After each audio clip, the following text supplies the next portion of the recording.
So also with the Crusader, he's built like a tank. Yeah. I mean, he's compared to the Barbarian, he goes in, he kicks ass, that kind of thing. What kind of influences did you have with the Crusader besides, you know, the Paladin? Because obviously I can imagine a big one from Diablo 2. I mean, he's the epitome of a knight in battle-scarred armor. You know, he's a war machine made human.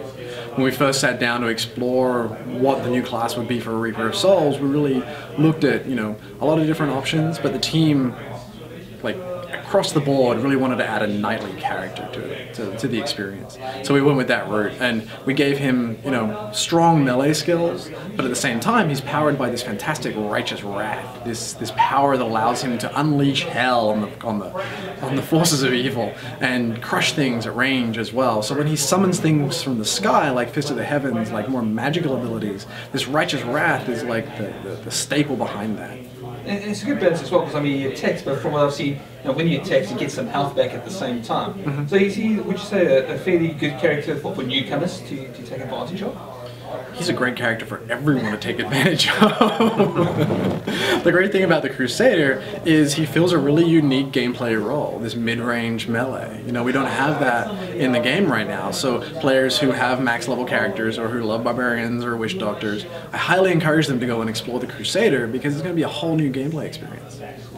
Now, we've got the PlayStation 4 version. Have you got any ideas to take advantage of the architecture and control scheme of PlayStation 4, like with, you know, trackpad? I mean, I pushed the arcade menu, but have you ever thought about maybe, you know, just using it to place items, just give it like a sort of PC feel, using a PS4? We're not going to put a virtual cursor on the screen, but we are messing around with different aspects of the touchpad. To, you know, we want to integrate it into the interface. We think it's a pretty cool, you know, and quick way to do gestures.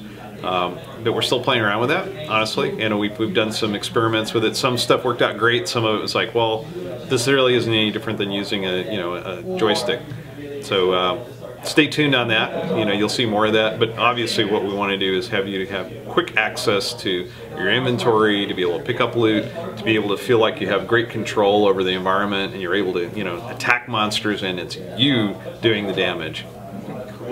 Now, as Mark said when you opened up today, one thing that they got rid of was the auction house from Diablo 3. Was it really having that much of a detrimental effect on the, I wouldn't say on the gameplay, but the philosophy of the game? Yeah, absolutely. I mean, what we saw, you know, and you know, we're looking at the data from 12 million plus players, and generally what was happening is people would reach a point where they'd hit that first big, you know, tough monster or tough mob, and they're having a little bit of difficulty getting through it.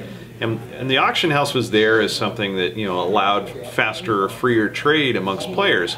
But we didn't count on, when you have items coming in from 12 million people, it's so easy to, instead of going back in and fighting that monster, to just hit the button and go look for an item to make, you know, life a little easier. And the first couple times you do that, it helps you get over the edge of some difficulty, but it becomes too tempting for the player to keep going back in and buying items. And eventually what happens is they get geared up with things that are better than the things that they see from drops, because it's not just them and their work, it's the work of 12 million people finding things out there.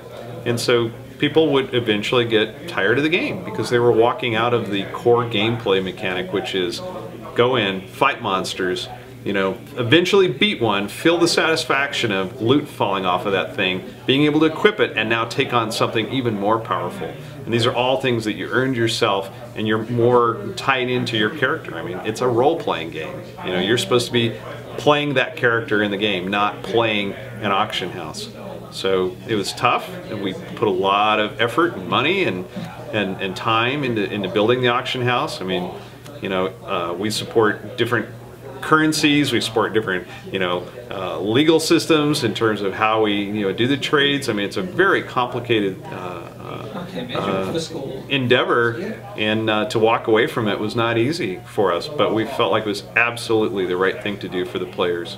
Okay, one last question, so keep it short. Sure. I heard someone shout in the back there when the side, what about PvP? Any option of that hitting Diablo 3 anytime soon, perhaps with Reaper of Souls? Can we maybe expect some PvP? We actually have PvP in Diablo 3 right now with rolling. Like, players have an arena that they can go and compete and fight each other at any level that they want. I think players are looking for a more structured PvP, and that is something that we as designers do talk about every once in a while, but we're not really announce anything right now.